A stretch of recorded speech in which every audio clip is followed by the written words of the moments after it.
Ma kutsun sind, gümnaasiumi või kutsekooli õpilane, osalema esimeses üle-eestilises küberkaitse õppe- ja võistlusprogrammis nimega Cyber Battle of Estonia 2021. Pole vahet, kas Kali Linux on sinu igapäevane tööriist või teed IT-maailmas alles oma esimesi samme.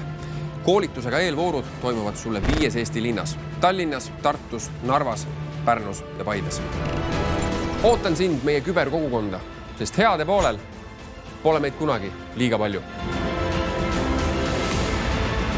Cyber Battle of Estonia on võimsaim küberkaitsevõistlus, mis Eestis noortele kunagi peetud. Suure finaali viin läbi 30. oktoobril Tartu Ülikooli spordihoones. Otseülekannet sellest näeb Telia Inspira kanalil.